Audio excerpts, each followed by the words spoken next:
In this video, I'm going to show you an exercise that will help you to get out of the first position or the fifth position, depending on what you call it, of the pentatonic scale when doing guitar solos. So if you like this video, give me a like and subscribe to see more. I don't know if you're like me, but whenever I do a solo in a pentatonic scale situation, I tend to stick in that one position, or some people call it the fifth position, or some people call it the first position. Like for instance, in the key of A, this is the position I'm talking about. And the funny thing is even though I know the rest of the positions, and I even practice them regularly, I still tend to get stuck in the first or fifth position when playing solos. And so I've come up with a little exercise that is designed to help me to break out of that first position when soloing. And I think maybe it can help you as well. Okay, so here's the general pattern that I'm going to use throughout this entire exercise, okay? And it's going to be like this. Here's what it sounds like when it's done on the first position only.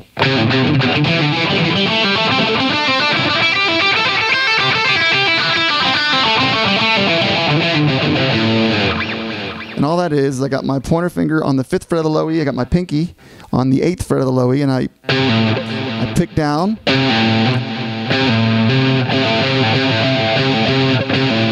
And then I pull off to the low E. You can pick it if you want to, but I pull off. And then I hit back with the pinky on the 8th fret of the low E. I either pick it down or I just hammer on. Either way is fine. I think I pick down. I think I just pull off, but then I pick the rest of them. Okay, in that pattern we're going to use and go all the way up and down the pentatonic scale. The first position or fifth position, whichever you want to call it. So then,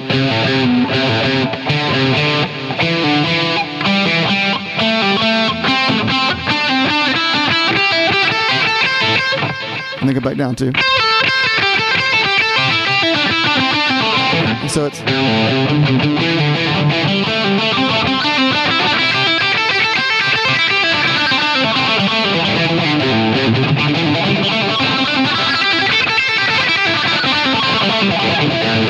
all right, that's the lesson. No, just kidding. That's a pretty good lesson just there. Just that is a good lesson.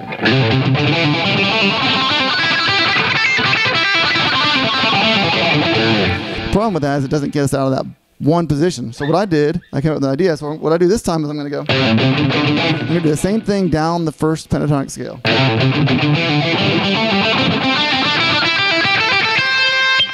All right, what I'm going to do then is I'm going to go to the next position, and I'm going to use that same pattern going down the second position.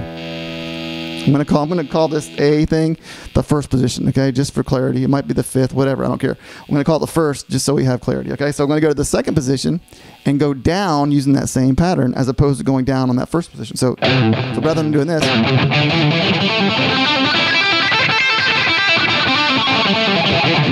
going to go.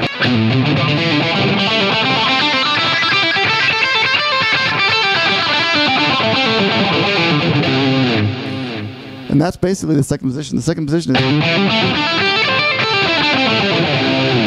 And so I'm taking that same pattern and going down the second position. Then I'm going to go up to the third position, and I'm going to use that pattern to go... Okay, so go up. When I say up or down, it's going to be confusing. But on the third position, I'm going to start from the low strings and go to the high strings. And then I'm going to do that all the way through all 5 of the positions. And then I do something, when I get to the fifth position, I do something interesting. Again, fifth position. I do something interesting. On the fifth position, I go all the way up and down, and then I go back down to the first position. So what that does is it makes me apply that pattern to every position in the scale, both descending and ascending. But it also makes it where I connect the 5 scales together, and that's the key. Once you do that, then you can, I think, I can start using it better in guitar solos and stuff because I'm not just stuck. I'm kind of, my fingers are already ready for it. It forces you to see how they connect and finger it in such a way that you can get it correct. And so here's what it will sound like at the end. I'm going to go slow and I might make mistakes, but you'll get the idea.